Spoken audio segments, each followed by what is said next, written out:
ketika kita berjalan dalam satu kegelapan, kondisi yang gelap.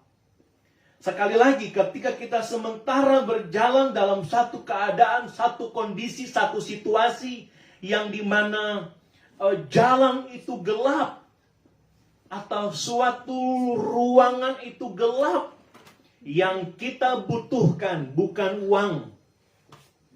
Yang kita perlukan, ya, bukan mobil. Kita tidak serta-merta, meskipun mungkin dalam kondisi lapar, ya. Meskipun mungkin dalam kondisi lapar, kalau ruangan itu gelap, ya, tidak ada pencahayaan sama sekali, biasanya lapar itu pun hilang. Ya, sehingga kita nggak cari makan. Kita nggak mau cari ini, menunya hari ini apa. Enggak. Yang kita cari adalah terang. Di rumah, kalau kondisi rumah gelap, kita cari lilin.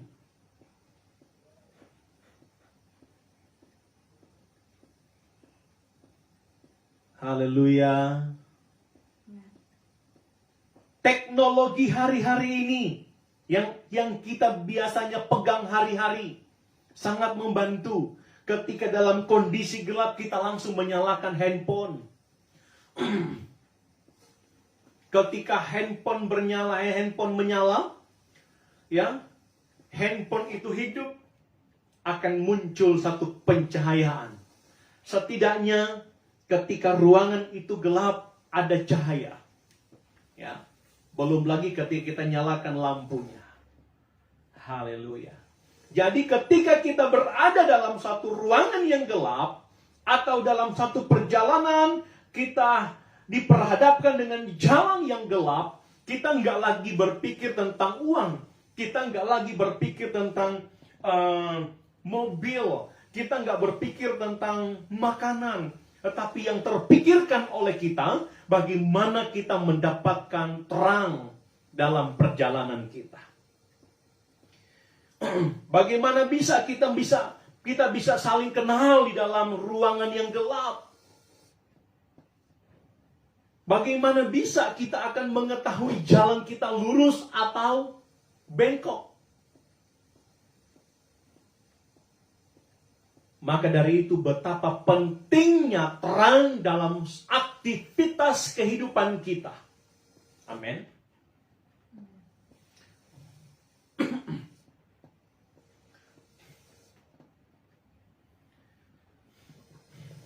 Haleluya, haleluya. Kepada kita, umat-umat Tuhan,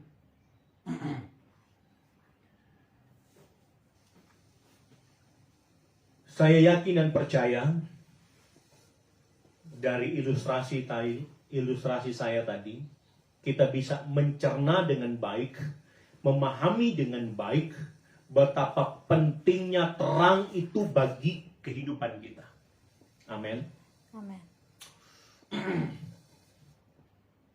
Karena terkadang dihubungkan dengan perjalanan keimanan kita, dunia hadir memberikan sesuatu yang seolah-olah manis. Padahal apa yang dihadirkan dunia, apa yang dihadirkan oleh kekuatan dunia, itu membawa gelap dalam perjalanan keimanan kita. Kita akan menjadi gelap.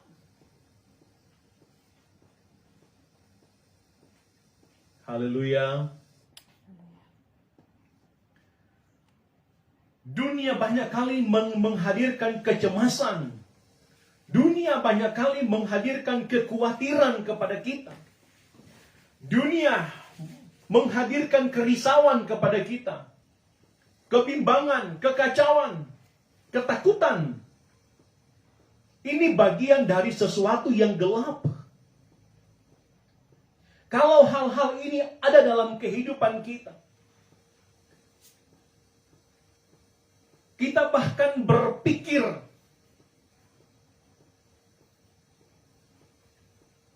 sepertinya apa yang menjadi keputusan kita seolah-olah benar, tetapi ujung-ujungnya membawa kehancuran. Seolah-olahnya keputusan kita ini sesuatu yang baik, padahal ujung-ujungnya membawa kita pada sesuatu, pada sebuah perjalanan yang mencelakai hidup kita.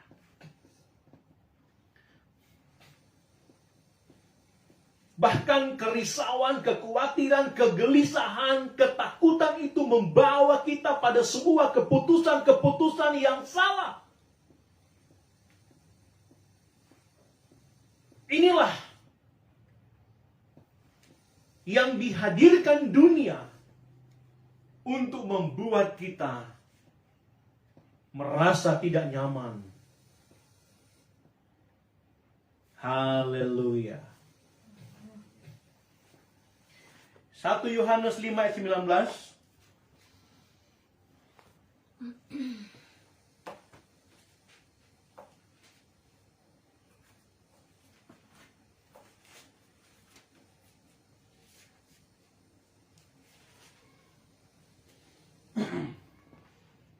Kita tahu bahwa kita berasal dari Allah dan seluruh dunia berada di bawah kuasa si jahat. Ditegaskan dalam pembacaan firman Tuhan ini bahwa kita adalah berasal dari Allah. Kita berasal dari Allah. Ya, dikaitkan dengan judul kita hari ini, kita berasal dari terang. Kita tidak lahir dari gelap, tetapi kita terlahirkan dari Allah. Dari terang yang abadi, dari terang yang sesungguhnya, yang seharusnya kegelapan itu tidak akan mampu menguasai kita. Kita yang seharusnya menguasai kegelapan, hadirnya kita, gelap itu berubah menjadi terang. Kondisi, situasi, keadaan yang seolah-olah gelap dengan hadirnya kita. Situasi, keadaan itu berubah menjadi terang. Haleluya. Karena kita bukan berasal dari kegelapan, tetapi kita berasal dari Allah, yang dalam hal ini Dia adalah terang. Haleluya. Haleluya. Sebagaimana yang saya bilang tadi,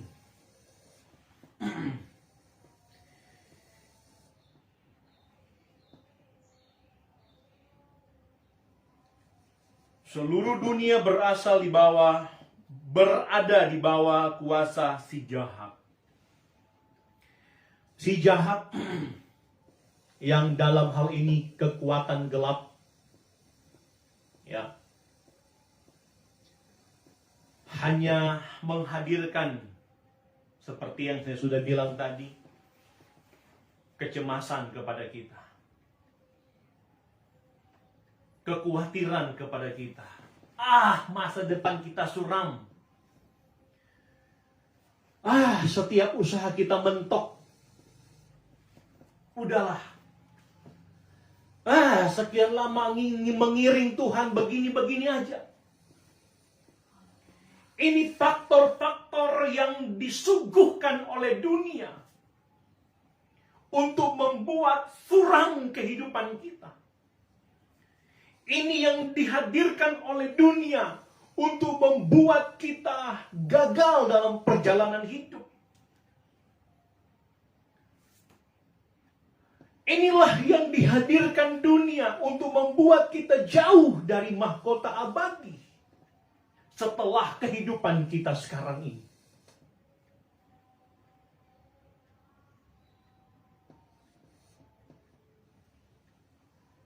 yang disebutkan dalam keterangan firman Tuhan tadi, si gelap, kekuatan dunia, tidak mau kehidupan kita tetap di dalam terang. Dia berupaya agar kita tidak tinggal di dalam firman.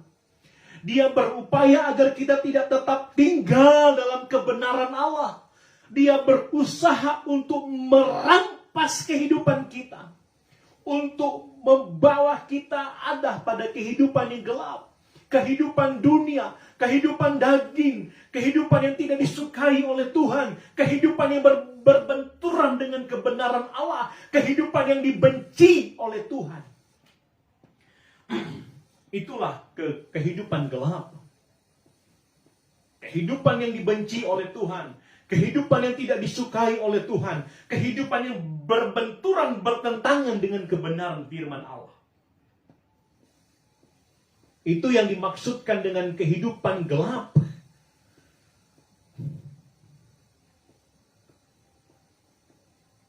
Seolah-olah manis. Ayo, datang, nikmati, cicipin. Setelahnya itu kita tinggal dalam gelap.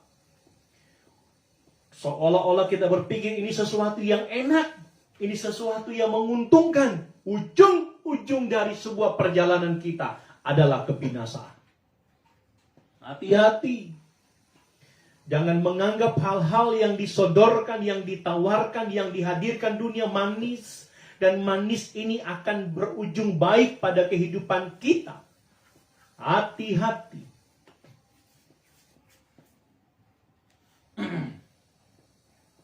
Sadar diri. Ingat identitas kita. Ingat DNA kita. DNA kita berasal dari Allah. Berasal dari kebenaran firman Tuhan. Amin. Kita bukan berasal dari gelap. Kita dilahirkan dari terang Kristus. Haleluya.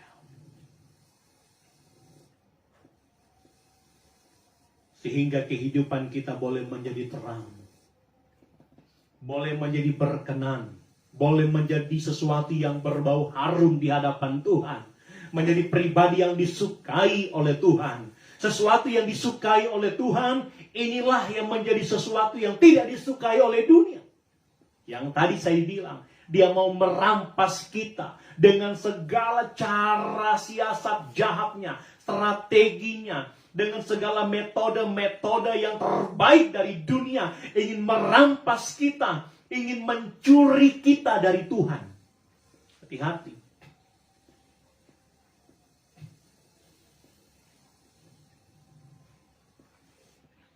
Glory bagi Tuhan. Sekali lagi ingat, DNA kita adalah berasal dari Allah. Sebagaimana yang dijelaskan dalam 1 Yohanes 5 ayat yang ke-19. Kita tahu bahwa kita berasal dari Allah. Berasal dari Allah. Puji Tuhan.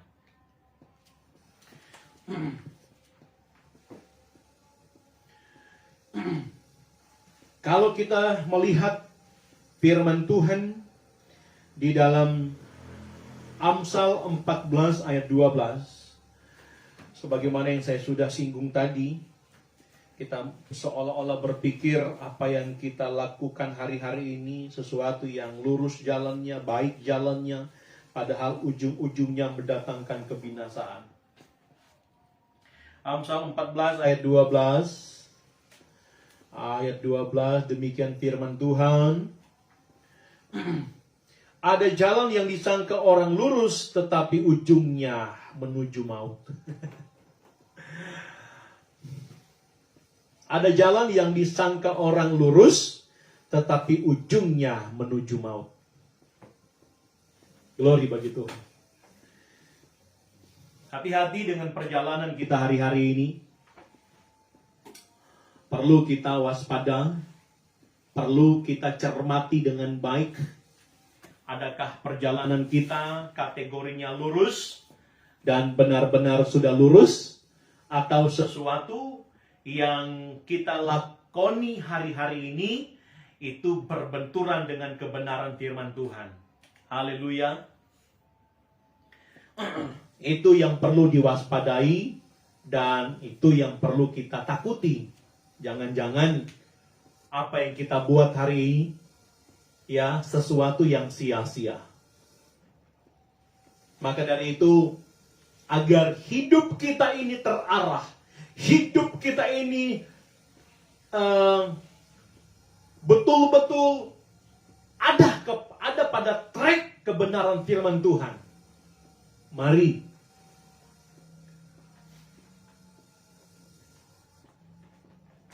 kita mau jadikan ini menjadi pedoman perjalanan keimanan kita. Firman Allah.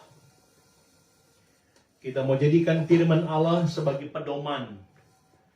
Ya, bukan sekedar kita baca, bukan sekedar kita dengar, ya. Bukan sekedar kita terima, tetapi ini menjadi sebuah perenungan dan menjadi sebuah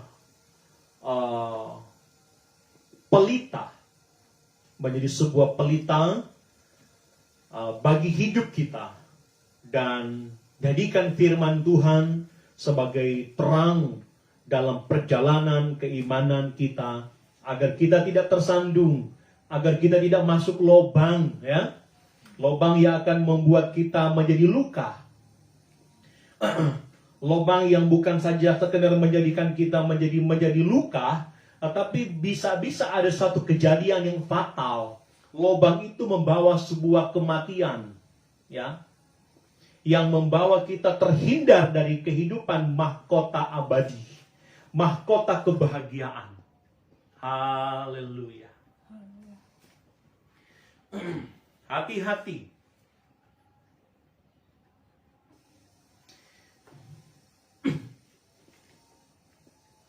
Sekali lagi saya mau berkata kepada kita bahwa kita bukanlah anak-anak malam yang hidup dalam kegelapan dunia.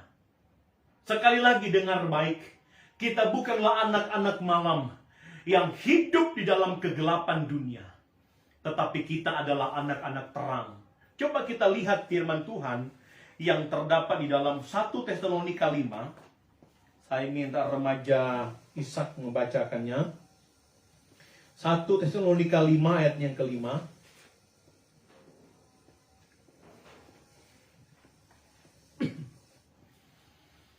Satu Tesalonika 5 ayat yang kelima.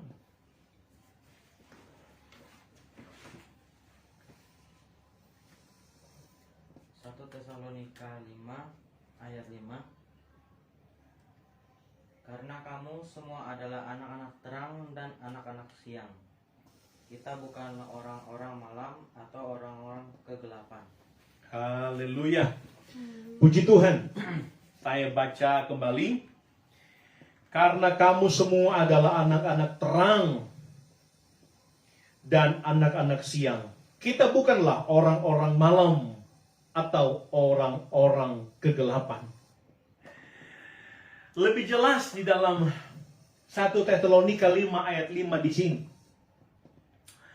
bahwa kita adalah anak-anak terang, anak-anak siang, ya. Bukan orang-orang yang berada dalam kondisi malam. Ya, bukan orang-orang yang disebutkan di sana orang-orang kegelapan. Tetapi kita adalah anak-anak terang, anak-anak siang, yang terus disinari, yang terus diberikan cahaya terang oleh kebenaran Allah. Sehingga kita tahu kita mau melangkah kemana. Kita tahu kita mau berjalan kemana. Mau lurus, mau ke kiri, mau ke kanan, kita tahu.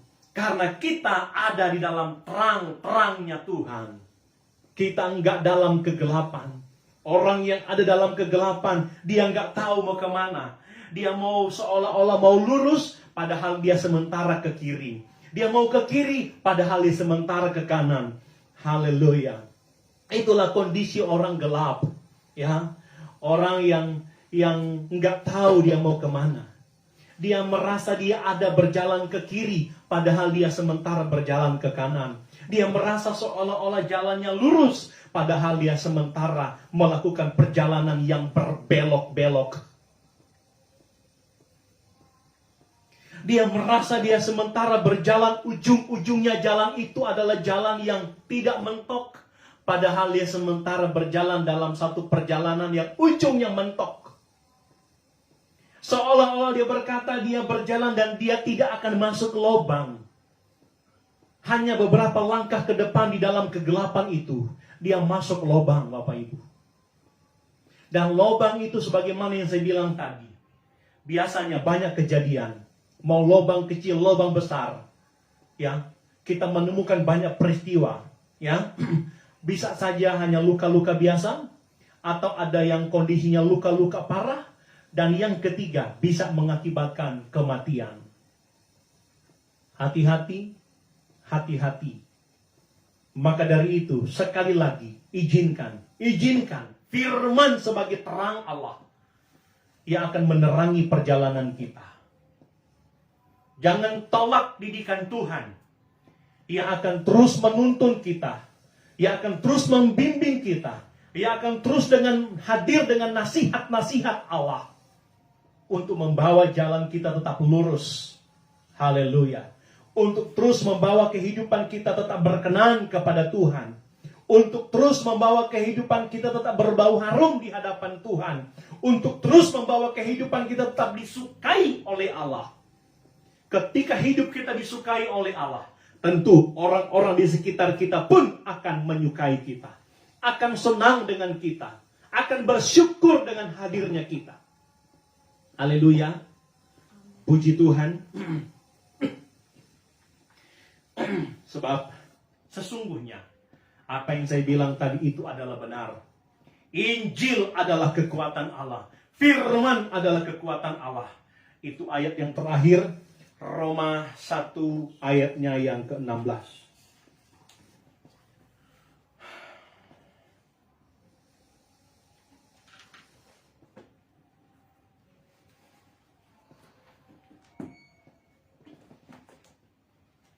Roma 1 ayat 16, demikian firman Tuhan.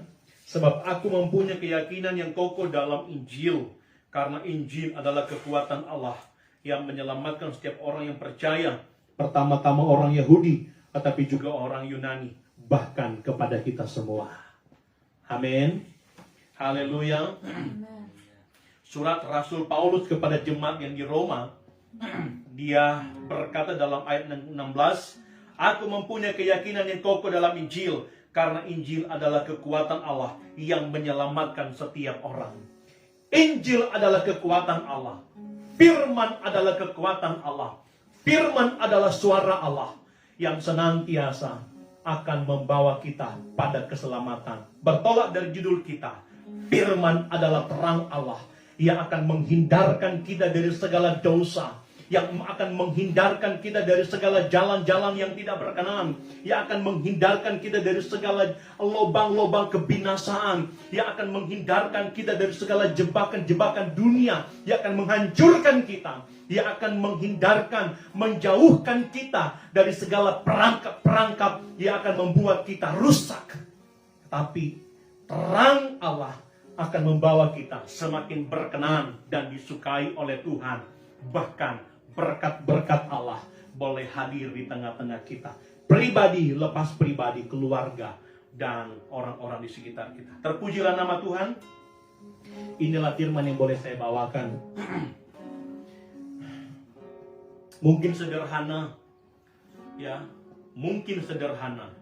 Tetapi apa yang Bapak Ibu umat Tuhan yang boleh bergabung tangkap, apa yang menjadi pesan Tuhan yang boleh Tuhan taruh dalam hatimu, mari respon dengan baik, terima dengan sukacita, dan izinkan firman Tuhan ini yang akan senantiasa membawa hidup kita semakin lebih berkenan kepada Tuhan.